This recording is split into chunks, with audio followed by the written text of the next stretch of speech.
Okay, बिस्मिल्लाहिर्रहमानिर्रहीम। आज की इस वीडियो के अंदर सेंट्रल नर्वस सिस्टम की फार्माकोलॉजी को रिवाइज करते गए। सबसे पहले सिडेटिव और हिप्नोटिक से स्टार्ट करते गए। आपको पता है कि जो गाबा है वो सीएनएस के अंदर इनहिबिटरी न्यूरोट्रांसमीटर के तौर पर इस्तेमाल होता है। स्पाइनल कॉर्ड के अंदर ग्लाइसिन है, जबकि सेरिब्रल न्यूरॉन के अंदर गाबा होता है। ओके, ठीक हो गया। तो जो गाबा के एक्शन को मीडिएट करने वाली, फैसिलिटेट करने वाली बार्बिचुरेट और बेंजोडाइazepine होती है, जो सिडेटिव हिप्नोटिक होती है। जो बेंजोडाइazepine है उसके एक्शन को एंटागोनाइज करने के लिए फ्लोमाजेनिल इस्तेमाल करते हो, लेकिन बार्बिचुरेट के लिए ऐसा नहीं होता। जो बार्बिचुरेट है एक गाबा मिमेटिक होती है, यानी गाबा की एक्शन को खुद भी स्टिमुलेट कर देती है, लेकिन बेंजोडाइazepine गाबा की एक्शन को फैसिलिटेट करती है। बार्बिचुरेट इनके ड्यूरेशन को बढ़ा देती है, लेकिन बेंजोडाइazepine इनके फ्रीक्वेंसी को बढ़ा देती है, क्योंकि गाबा चैनल पोटेशियम से लिंक होते हैं। ओके, आगे DRC drug response curve. Barbiturate का ड्रग रिस्पॉन्स कर्व स्टीप होता है, बेंजोडाइazepine का फ्लैट होता है। बार्बिचुरेट मेटाबॉलिक इंड्यूसर होते हैं, बेंजोडाइazepine मेटाबॉलिक इंड्यूसर नहीं होते। एडिक्शन लायबिलिटी बार्बिचुरेट की ज़्यादा होती है एज कम्पेयर टू बेंजोडाइazepine। बार्बिचुरेट की वजह से ज़्यादा एमनीजिया होता है एज कम्पेयर टू बेंजोडाइazepine। अब बेंजोडाइazepine के अंदर डायजेपाम, फ्लोराजेपाम वगैरह आना शुरू हो जाते हैं। जो डायजेपाम है उसका एक एक्टिव मेटाबोलाइट है जिसको ऑक्साजेपाम कहते हैं। जो बेंजोडाइazepine होती है ये लॉन्ग एक्टिंग मेटाबोलाइट्स होती है, यानी लॉन्ग एक्टिंग होती है, क्योंकि इनके एक्टिव मेटाबोलाइट होती है। हैंग ओवर करा देती है। ये एल्डरली या लीवर फेलियर वाले पेशेंट के अंदर कॉन्ट्राइंडिकेटेड होती है। लेकिन कुछ ऐसी बेंजोडाइazepine होती है जो एक्टिव मेटाबोलाइट प्रोड्यूस नहीं करती, तो उनको शॉर्ट एक्टिंग बेंजोडाइazepine कहते हैं। इसमें टीमाजीपाम, ऑक्साजीपाम, लोराजीपाम और एस्ट्राजिलाम आ जाते हैं। मेनली TOL आप याद कर लो। इसके बाद जो गुड क्वालिटी स्लीप है, यानी ये स्लीप के आर्किटेक्चर को लाइक REM और नॉन REM इसके पैटर्न को चेंज नहीं करती, यानी जो गुड क्वालिटी स्लीप होती है, सॉरी, जो गुड क्वालिटी स्लीप है उसमें REM और नॉन REM का पैटर्न मेंटेन होता है। लेकिन बेंजोडाइazepine और बार्बिचुरेट करती क्या है, ये स्लीप के ऑनसेट की लेटेंसी को मिनिमाइज कर देती है, नॉर्मल स्लीप आर्किटेक्चर की क्वालिटी को ख़राब कर देती है, स्लीप की क्वांटिटी को बढ़ा देती है, लेटेंसी को कम कर देती है। ओके, ठीक है। अब इसके अलावा कुछ न्यू ड्रग्स भी होती है। न्यू ड्रग के अंदर जोलपिडिम, जोलिप्लोन और एज़ापिक्लोन होती है। ये करते क्या, ये बेंजोडाइazepine रिसेप्टर के अल्फा 1 और ओमेगा 1 सब यूनिट को एक्टिवेट कर देती है। ये सिर्फ और सिर्फ लेटेंसी को डिक्रीज करती है, ये स्लीप के ड्यूरेशन को अफेक्ट नहीं करती। ओके, इनके पास एंटी एंजाइटी, मसल रिलैक्सेंट और एंटी कन्वल्सिव प्रॉपर्टी नहीं होती। इनके पास सिर्फ हिप्नोटिक प्रॉपर्टी होती है। इनके लिए भी एंटीडोट फ्लोमाजेनिल होता है। ओके, जो कि ड्रग और चॉइस है फॉर द इंसोम्निया। ओके, इसके बाद है मेलाटोनिन रिसेप्टर एगोनिस्ट। मेलाटोनिन रात के वक्त सिक्रेट होता है और ये सिडेटिव इफेक्ट प्रोड्यूस करता है और ये डे और नाइट साइकिल को मेंटेन करता है। तो अगर हम मेलाटोनिन रिसेप्टर को स्टिमुलेट कर देंगे तो उसको स्टिमुलेट करने वाली ड्रग होती है रेमल्टियोन। ये जेट लैग या शिफ्ट वर्कर या इंसोम्निया के अंदर इस्तेमाल होती है। ठीक है, इसका ज़्यादा यूज़ करने की वजह से साइकेट्रिक डिसऑर्डर्स हो सकते हैं। इसके बाद ओरेक्जन रिसेप्टर एंटागोनिस्ट है। तो जो ओरेक्जन न्यूरॉन्स होते हैं या रिसेप्टर होते हैं, ये वेकफुलनेस को मेंटेन करते हैं। तो जो सुपर एक्सेंट है ओरेक्जन के रिसेप्टर को ब्लॉक कर देगा और स्लीप को इंड्यूस कर देगा। ठीक हो गया। ओके, इसके बाद है पार्किंसनिज्म। तो पार्किंसन के अंदर डोपामिनर्जिक और कोलिनर्जिक न्यूरॉन का बैलेंस होता है, नॉन सॉरी और बैलेंस खराब हो जाता है पार्किंसन के अंदर। ठीक हो गया। स्पेसिफिकली डोपामीन का लेवल कम हो जाता है, कोलिनर्जिक एक्सेस हो जाता है। तो जो डोपामिनर्जिक ड्रग है उसमें लीवोडोपा है और कार्बिडोपा वगैरह दूसरे ड्रग भी होती है। जो लीवोडोपा है अगर उसको अकेले दोगे तो रिलेटिवली लेस एफिकेसी है, और इसके अलावा जो पेरिफेरल एंजाइम होते हैं लाइक डोपा डी कार्बोक्सिलेज वो उसको डोपामीन में कन्वर्ट कर देंगे। ठीक है, और डोपामीन आगे पेरिफेरल साइड इफेक्ट कराना शुरू कर देगा, लाइक D1 के जरिए हाइपोटेंशन है, बीटा 1 के जरिए वो एरिथमिया करवा देगा, अल्फा 1 के जरिए हाइपरटेंशन है, और कीमो रिसेप्टर ट्रिगर जोन के ऊपर वॉमिटिंग वगैरह करवा देगा। तो कार्बिडोपा हम इसके साथ मिला के देते हैं, जो कि पेरिफेरल डोपा डी कार्बोक्सिलिक को इनहिबिट कर देगा, जिसकी वजह से लीवोडोपा की एफिकेसी बढ़ जाती है और डोपामीन के पेरिफेरल साइड इफेक्ट कम हो जाती है। जो डोपा डी कार्बोक्सिलेज के लिए पेरोडॉक्सिन को फैक्टर होता है। डैट इज़ वाई क्या अगर आप क्या लोगे, विटामिन B कॉम्प्लेक्स ले लोगे जिसमें पेरोडॉक्सिन होता है और लीवोडोपा के साथ मिला के लोगे, तब होगा क्या, तो वह इसकी एफिकेसी को कम कर देगा, क्योंकि जो पेरोडॉक्सिन होता है डोपा डी कार्बोक्सिलेज को एक्टिवेट कर देगा।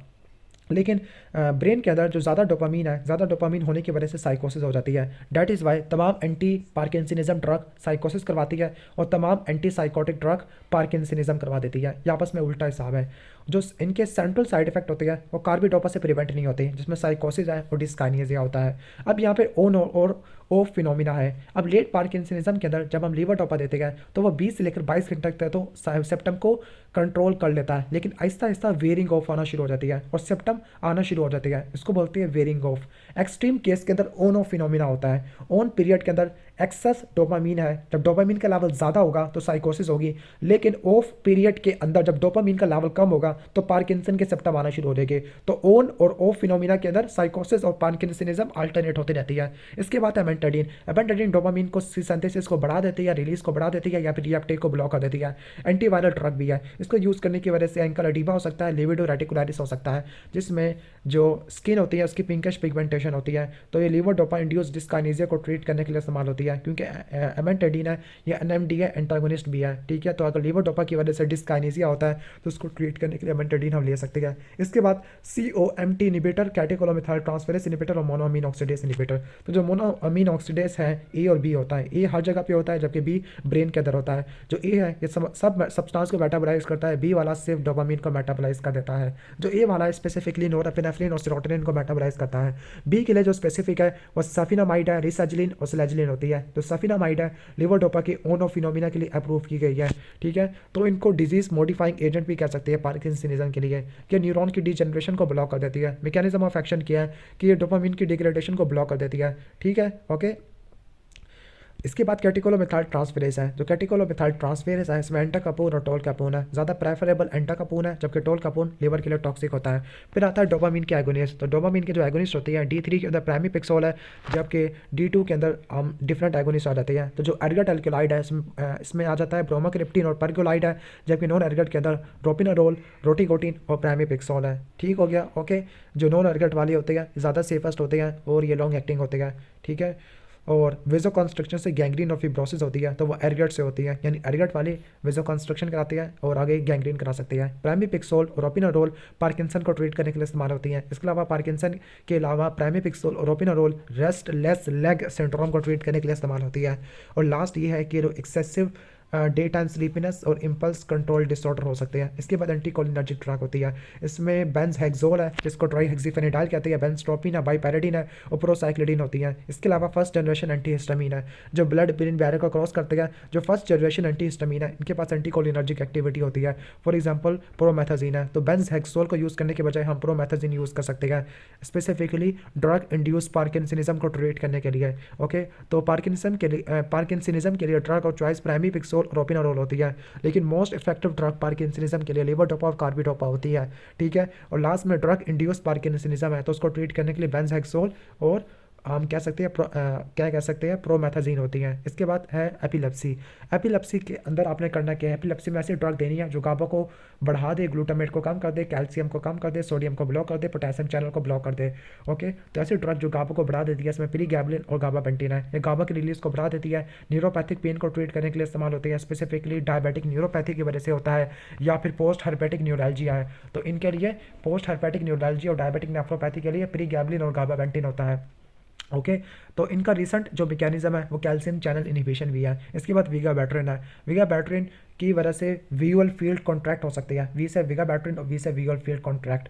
ये इन्फेंटाइल स्पैज़म को ट्रीट करने के लिए इस्तेमाल होती है। इन्फेंटाइल स्पैज़म के लिए ड्रग और चॉइस ACTH होती है, लेकिन अगर ट्यूबरस सेक्लोरोसिस हो जाती है तब आपने विगाबैट्रिन यूज़ करना है। तो जो विगाबैट्रिन है ये गाबा अमाइनो ट्रांसफेरेज को ब्लॉक कर देता है। इसके बाद है टियागैबिन। जो टियागैबिन है ट्रांसपोर्ट को इनहिबिट कर देती है, जबकि विगाबैट्रिन है गाबा अमाइनो ट्रांसफेरेज को ब्लॉक कर देना है। ट्रांसपोर्ट इनहिबिटर है, G81 इनहिबिटर होता है, रीअपटेक इनहिबिटर होता है। इसके बाद है बार्बिचुरेट। तो बार्बिचुरेट के अंदर वो बेंजोडाइज़पीन है, तो फिनोबार्बिटल यूज़ करती है, डायज़ेपाम है, लोराज़ेपाम है, क्लोनिज़ेपाम है, ये यूज़ करते हैं। फिनोबार्बिटन की वजह से बच्चों के अंदर हाइपरकिनेसिया हो सकता है। फिब्राइल चीज़ों को ट्रीट करने के लिए ड्रग और चॉइस डायज़ेपाम होती है, स्टेटस एपिलेप्टिकस के लिए लोराज़ेपाम होती है, एब्सेंस सीजर के लिए वैसे इथोसुक्सामाइड होती है, लिनोस गैस्ट्रोड सिंड्रोम के लिए क्लोबाज़ेपाम होती है। इसके बाद ग्लूटामेट की एक्टिविटी को कम कर देना, तो इसमें NMDA ब्लॉकर के अंदर फेल्बामेट और AMPA के अंदर पिरमपेनिल आ जाती है। पिरमपेनिल जो फेल्बामेट की वजह से एप्लास्टिक एनीमिया हो सकता है, जबकि पिरमपेनिल की वजह से फोकल सीजर हो सकते हैं। T type calcium channel blocker के अंदर इथोसुक्सामाइड है जो सिर्फ एब्सेंस सीजर के लिए इस्तेमाल करते हैं। इसके बाद सोडियम चैनल ब्लॉकर है। तो सोडियम चैनल ब्लॉकर में फेनिटोइन है, कार्बामेज़ेपिन है और ऑक्सकार्बामेज़ेपिन है, तो ये एब्सेंस के लिए और मायोक्लोनिक सीजर के लिए इस्तेमाल करते हैं। इसके अलावा हम जनरलाइज टोनिक क्लोनिक सीजर के लिए भी इस्तेमाल कर सकते हैं। टोपिरामेट और जिनोसिमाइड की वजह से रीनल स्टोन हो सकते हैं, जबकि लोनेसिमाइड और रूफिनामाइड ये फोकल सीजर में इस्तेमाल करते हैं, जिसको पार्शल सीजर कहते हैं। और जो टोपिरामाइड है इसके दूसरे यूजेस क्या होते हैं, ओबेसिटी के अंदर इस्तेमाल करते हैं। टोपी है तो माइग्रेन को ट्रीट करने के लिए इस्तेमाल होते हैं, यानी इसका निमोनिक टोपी है, टोपी, ओके। तो वैसे बाइपोलर डिसऑर्डर माइग्रेन है। कार्बामेज़ेपिन फोकल सीजर के लिए इस्तेमाल होती है, पार्शियल टॉनिक क्लोनिक सीजर के लिए, ट्राइजेमिनल न्यूरalgia के लिए, और ये ड्रग डायबिटीज़ इंसिपिडस को ट्रीट करने के लिए भी इस्तेमाल होती है। वैसे डायबिटीज़ इंसिपिडस के लिए ड्रग और चॉइस डेस्मोप्रेसिन है, जबकि बाइपोलर डिसऑर्डर के लिए लिथियम है। वैसे कार्बामेज़ेपिन को भी यूज़ कर सकते हैं।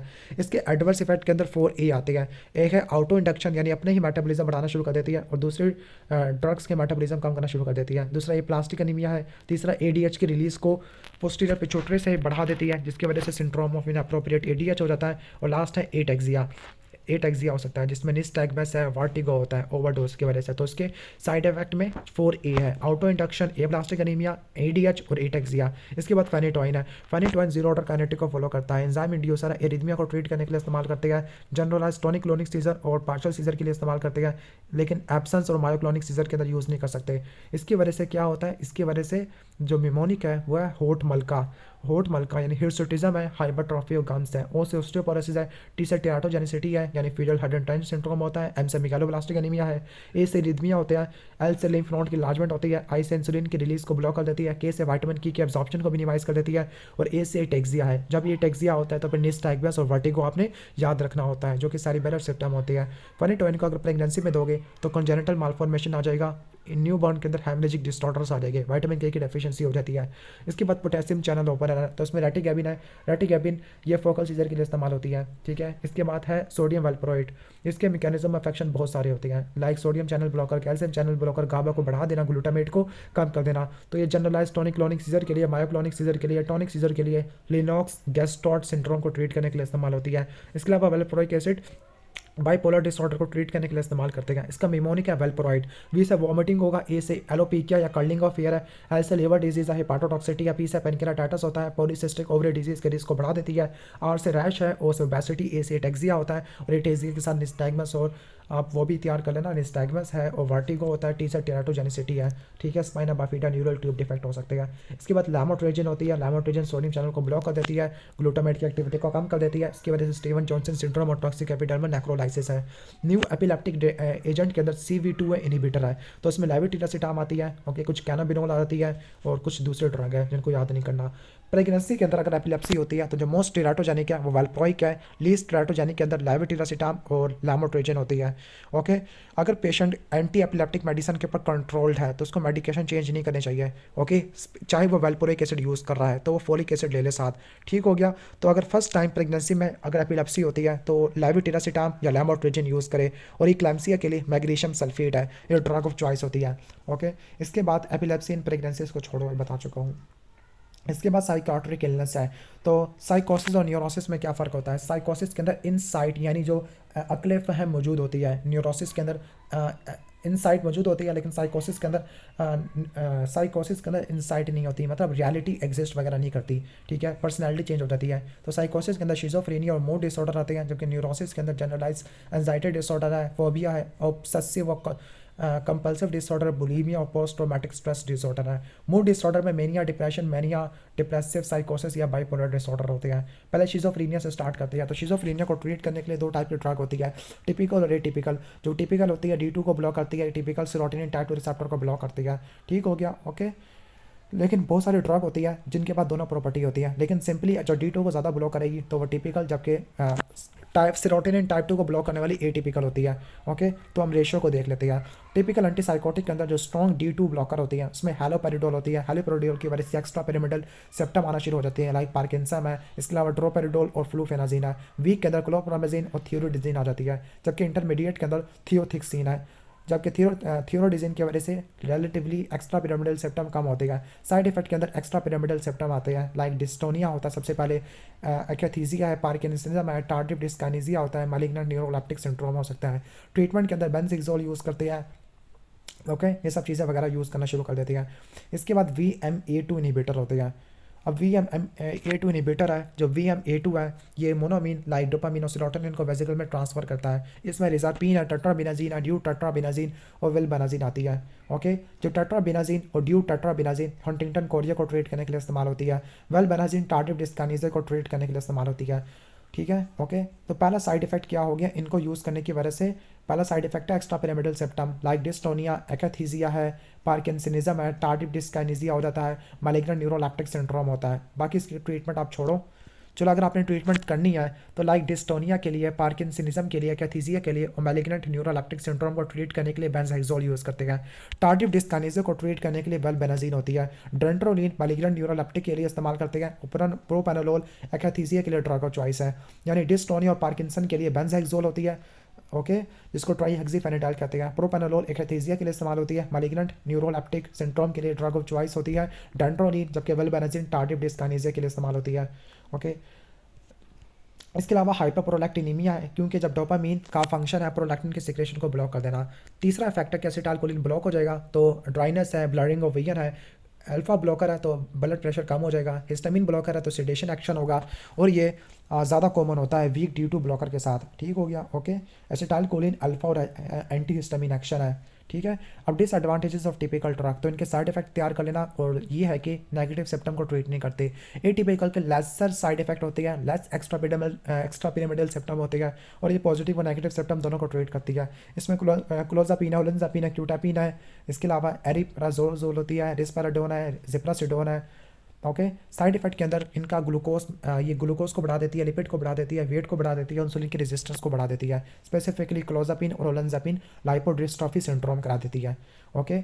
जो क्लोजापिन है ये रेजिस्टेंट शिजोफ्रेनिया के लिए ड्रग ऑफ चॉइस होती है। एडवर्स इफेक्ट के अंदर ग्रेनुलोसाइटोसिस है, सीजर्स होते हैं, मायोकार्डाइटिस है, सिडेशन है और सियालोयूरिया होता है अल्फा 2 और मस्क्रेनिक रिसेप्टर की ब्लॉकेट की वजह से। क्यूटापिन कैटरेक्ट कराती है।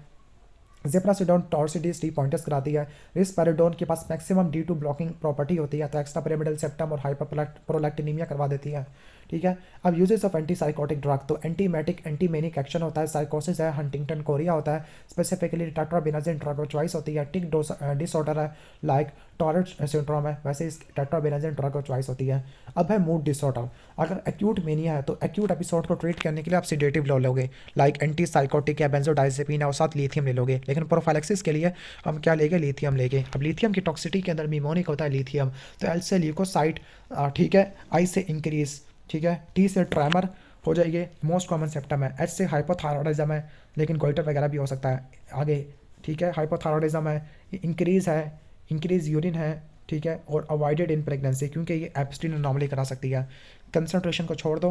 लिथियम ने क्या करना है, लिथियम ने मेनिया को डिप्रेशन को कंट्रोल करना है। मेनिया न्यूरोट्रांसमीटर की ओवर एक्टिविटी की वजह से होती है, स्पेसिफिकली जो कैल्शियम के जरिए काम करती है। डिप्रेशन के अंदर BDNF की डेफिशिएंसी होती है, जो न्यूरोनल प्लास्टिसिटी कराता है, कनेक्शन जोड़ता होता है। अब इनको छोड़ो, इनके मैकेनिज्म को, तो जो लिथियम होती है ये इनका PIP2 को रीजनरेट नहीं करने देती, ठीक हो गया, ओके।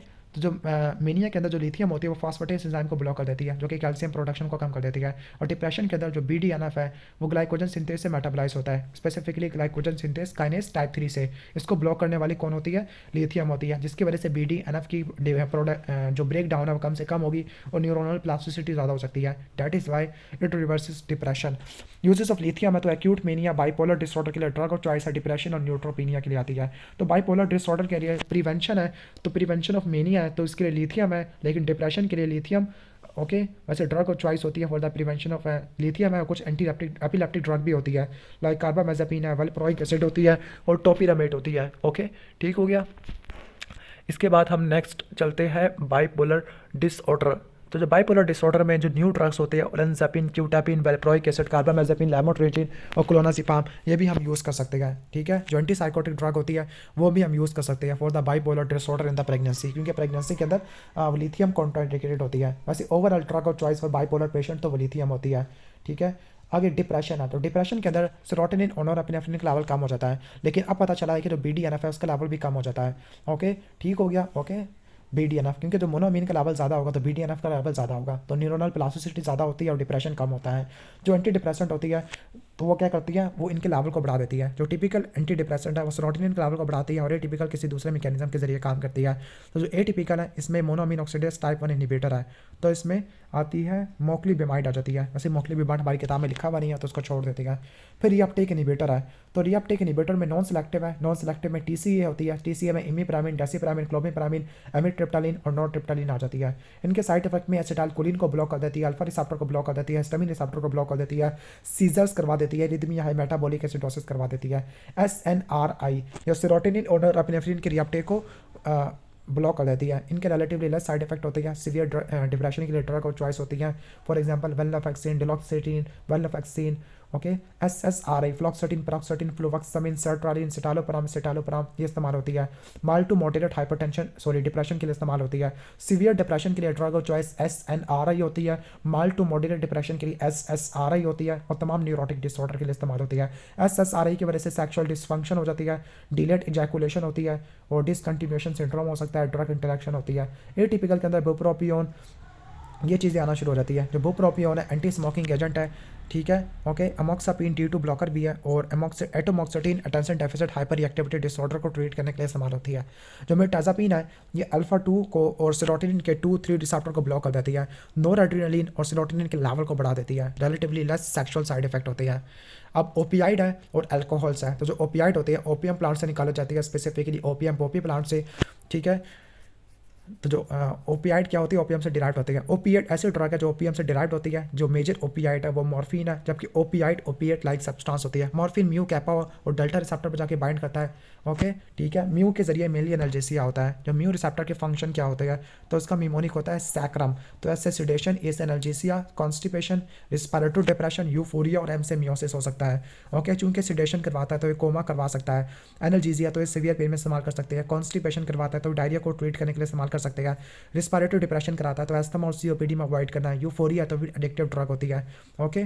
जब मॉर्फिन की पॉइजनिंग होती है तो पेशेंट कोमा में चला जाता है due to respiratory depression. Morphine सारे किसी भी टाइप के पेन को ट्रीट करने के लिए इस्तेमाल होती है, लेकिन बिलियरी कॉलिक को ट्रीट करने के लिए इस्तेमाल नहीं करना चाहिए, क्योंकि बिलियरी कॉलिक के अंदर जो बाइल डक्ट के अंदर स्टोन होता है वो इरिटेट करता है। जब मॉर्फिन है वो स्फिंक्टर ऑफ बॉडी की स्पैज्म करवा देती है, कॉन्ट्रैक्शन करवा देती है और बाइल ड्रेन नहीं होगा। जो मॉर्फिन है वो GIT की मोटिलिटी को कम कर देती है, जिसकी वजह से कॉन्स्टिपेशन होगा। मॉर्फिन को एस्थमा और COPD में नहीं लेना चाहिए, क्योंकि रिस्पिरेटरी डिप्रेशन को मजीद बढ़ा देती है। मॉर्फिन यूफोरिया करवाती है और ये एडिक्टिव ड्रग होती है। अब दो इंपॉर्टेंट प्रॉपर्टी है, टॉलरेंस और डिपेंडेंस होती है। जो टॉलरेंस होती है दो इफेक्ट के अगेंस्ट नहीं होती, कॉन्स्टिपेशन और दूसरा होता है कंस्ट्रक्शन ऑफ पीपल है, ठीक है, इनके अगेंस्ट टॉलरेंस नहीं होती। डिपेंडेंस के अंदर साइकोलॉजिकल होती है जिसमें क्रेविंग है, और फिजिकल के अंदर विड्रॉल सिम्टम आना शुरू हो जाती है। साइकोलॉजिकल में क्रेविंग होती है, ठीक है, सिम्टम में विड्रॉल सिम्टम आना शुरू हो जाती है। मेनली इनके 3C है, लाइक कंस्टिपेशन, कंस्ट्रक्शन पीपल और कन्वल्जन होते हैं, ओके। जो मॉर्फिन है पीपल की कंस्ट्रक्शन कराती है, ज़्यादा डोज में ले ले तो पिन पॉइंट पीपल है। जो मॉर्फिन की कॉन्ट्राइंडिकेशन है वो हेड इंजरी होती है, ठीक है। तो मॉर्फिन के क्या साइड इफेक्ट होते हैं, मियोसिस करवाती है। तो हेड इंजरी पेशेंट के अंदर, पेशेंट पहले ही कोमा में गए हुए होते हैं, ठीक है, ओके। तो मॉर्फिन देती है तो पीपल मियोसिस के अंदर रहते हैं। तो हम पीपल की जो प्रोग्रेस को चेक नहीं कर सकते, कोमा की प्रोग्रेस को। इसके बाद रिस्पिरेटरी डिप्रेशन है, तो हेड इंजरी है तो रिस्पिरेटरी रेट पहले से डिप्रेस होता है, मॉर्फिन आगे मजीद डिप्रेस कर सकती है। और मॉर्फिन इंट्राक्रेनियल प्रेशर को बढ़ा देती है, क्योंकि रिस्पिरेटरी डिप्रेशन कराएगी, कार्बन डाइऑक्साइड एक्युमुलेट होगा, वेसोडाइलेशन होगा और इंट्राक्रेनियल प्रेशर बढ़ जाएगा। अब इनकी कुछ क्लासिफिकेशन होती है, कुछ एगोनिस्ट होती है जो तीनों रिसेप्टर को स्टिमुलेट करते हैं, कुछ पार्शियल एगोनिस्ट होते हैं, कुछ एगोनिस्ट और एंटागोनिस्ट होते हैं, मिक्स्ड होते हैं, कुछ एंटागोनिस्ट होते हैं। तो एगोनिस्ट में मॉर्फिन है, हीरोइन कुछ ज़्यादा एडिक्टिव होती है, मेथाडोन वेरी लॉन्ग एक्टिव है, तो ये डी एडिक्शन के लिए, मेंटेनेंस थेरेपी के लिए इस्तेमाल की जाती है, ओके। जो कोडीन है, डेक्स्ट्रोमेथॉर्फन है, ये कफ सप्रेशन होती है। कोडीन और डेक्स्ट्रोमेथॉर्फन क्या है, एंटी ट्यूसिव एजेंट होती है, ड्राई कफ के लिए इस्तेमाल होती है, ठीक हो गया, ओके।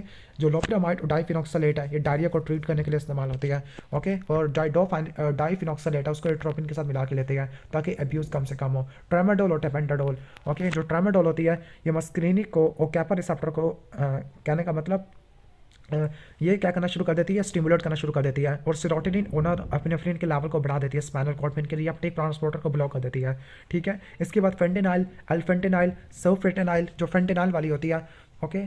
तो ये हाईली लिपिड सॉल्युबल होती है, ओके। तो ये पोस्ट ऑपरेटिव मसल रिजिडिटी करवा सकती है, स्पेसिफिकली एनेस्थीसिया में रिजिडिटी करवा सकती है, चेस्ट वाल की रिजिडिटी है। जो रेमीफेंटेनाइल है शॉर्ट एक्टिंग होती है, इसका मेटाबॉलिज्म सोडियो कोलिनेस्ट्रेस से होता है। पार्शियल एगोनिस्ट में बुप्रेनॉर्फिन है जिसका सीलिंग इफेक्ट होता है, उनका रिस्पिरेटरी डिप्रेशन, ओके, ठीक है। एगोनिस्ट और एंटागोनिस्ट के ऊपर आकर देखें तो एगोनिस्ट एंटागोनिस्ट के अंदर PNB है। तो PNB में क्या होगा, पेंटाजोसिन, नॉलबिफोन और ब्यूटोरफिनोल है, ब्यूटोरफेनोल होती है, ठीक है। तो ये क्या होती है, कैपा रिसेप्टर को स्टिमुलेट करती है, म्यू को एंटागोनाइज कर देती है। साइड इफेक्ट में हेलोसिनेशन है। एंटागोनिस्ट में नालेक्सोन और नाल्ट्रेक्सोन है। नालेक्सोन शॉर्ट एक्टिंग है, इंट्रावेनस देती है, जबकि जो नाल्ट्रेक्सोन है लॉन्ग एक्टिंग होती है, ओरली देती है। एक्यूट ओपियाइड पॉइजनिंग के लिए नालेक्सोन, जबकि मेंटेनेंस के लिए नाल्ट्रेक्सोन देती है, ओके। इसके बाद ओपियाइड एडिक्शन होती है, तो अगर ओपियाइड को छोड़ते हैं तो फिर विड्रॉल सिम्टम आना शुरू हो जाती है, लाइक सिंपैथेटिक सिस्टम की स्टिमुलेशन वगैरह होना शुरू हो जाती है। तो उसको ब्लॉक करने के लिए बीटा ब्लॉकर लेते हैं और क्लोनिडीन लेते हैं, जबकि कुछ ऑपोजिट सिम्टम आना शुरू हो जाती है, तो उसको ट्रीट करने के लिए बेंजोडाइजेपिन होते हैं। रिलैप्स प्रिवेंशन के लिए नालट्रिक्सोन यूज़ करते हैं। इसके बाद नेक्स्ट है अल्कोहल्स। तो जो अल्कोहल है इसकी ऑक्सीडेशन होती है तो अल्डिहाइड बनेगा, अल्डिहाइड की ऑक्सीडेशन होती है तो फिर एसिड बनता है। फॉर एग्जांपल इथाइल ग्लाइकोल से बनेगा एसिटिक एसिड, मिथाइल अल्कोहल से बनेगा फॉर्मिक एसिड, इथाइलिन ग्लाइकोल से ऑक्सैलिक एसिड बनता है। एथेनॉल इसको ट्रीट करने के लिए डाइसल्फिराम देते हैं। डाइसल्फिराम अल्डिहाइड डिहाइड्रोजनेस एंजाइम को ब्लॉक कर देती है, लेकिन एसिटाल्डिहाइड की एक्युमुलेशन होने की वजह से hypotension, flushing, nausea, vomiting, tachycardia वगैरह हो जाएगा। कुछ ऐसी ड्रग्स होती है जो डाइसल्फिराम लाइक रिएक्शन शो करती है, तो इसमें सेफ्लोस्पोरिन होती है, स्पेसिफिकली मिथाइल टेट्राजोल वाली, ग्रिसोफिल्मिना, मेट्रोनिडाजोल और प्रोकार्बाजिन होती है। जो मिथाइल अल्कोहल होती है ये रेटिनल डैमेज कराती है, जबकि इथाइल अल्कोहल ये रीनल डैमेज नुकसान कर देती है, ऑक्सैलिक एसिड बना देती है। ठीक है, और आगे इतना खास यहाँ पे कुछ है नहीं। अल्कोहल की डी एडिक्शन करनी है तो पहला रिप्लेसमेंट मेथड है। तो रिप्लेसमेंट के अंदर आपने अल्कोहल को किसी ऐसी ड्रग से रिप्लेस कर देना जो कि लॉन्ग एक्टिंग होती है, लाइक सीएनएस डिप्रेसेंट है, बेंजोडाइजेपिन है, इसमें क्लोरडाइजिपोक्साइड और डायजिपाम होती है। अल्कोहल की क्रेविंग को कम कर देना है। ठीक है, पहला रिप्लेसमेंट मेथड है, दूसरा अल्कोहल की क्रेविंग है। तो क्रेविंग के लिए मिमोनिक होता है, नन ऑफ द अबव। तो इसमें एकम्प्रोसाइड आती है, नालट्रेक्सोन आती है, फिर ओडेनसेट्रॉन और टोपिरामेड आती है। जबकि अल्कोहल एवर्डियन है, तो एवर्डियन के अंदर हम क्या यूज़ करते हैं, तो हम डाइसल्फिराम वगैरह यूज़ करते हैं। ठीक है, डाइसल्फिराम वगैरह, लेकिन उसकी वजह से वॉमिटिंग वगैरह ये सब चीज़ें आना शुरू हो जाती है। ठीक है, तो डाइसल्फिराम अल्कोहल डी एडिक्शन के लिए होती है। ओके, फिर साइकोलॉजिकल डिपेंडेंस है। साइकोलॉजिकल डिपेंडेंस के अंदर क्रेविंग होती है। ठीक है, और बंदा साइकोलॉजिकल डिपेंडेंट है कि वो अल्कोहल के बगैर जिंदा नहीं रह सकता। लेकिन अगर पर्सन को अल्कोहल ना मिले तो फिजिकल सिम्टम नहीं आएगा। फिजिकल डिपेंडेंस के अंदर बंदा फिजिकली डिपेंडेंट है, अगर उसको अल्कोहल ना मिले तो कोई फिजिकल सिम्टम आना शुरू हो जाएगा, जिसको विड्रॉल सिम्टम कहते हैं। डाइसल्फिराम को साइकोलॉजिकल डिपेंडेंट पेशेंट के अंदर देते हैं, लेकिन फिजिकली डिपेंडेंट पेशेंट के अंदर डाइसल्फिराम कॉन्ट्रा इंडिकेटेड होती है। ओके, तो तकरीबन हमने सीएनएस फार्माकोलॉजी को डिस्कस कर लिया है। अगर आपको वीडियो अच्छी लगी है तो वीडियो को लाइक कर देना, चैनल पे नहीं हो तो सब्सक्राइब कर देना। मिलते हैं नेक्स्ट वीडियो के अंदर, तब तक के लिए अल्लाह हाफिज़।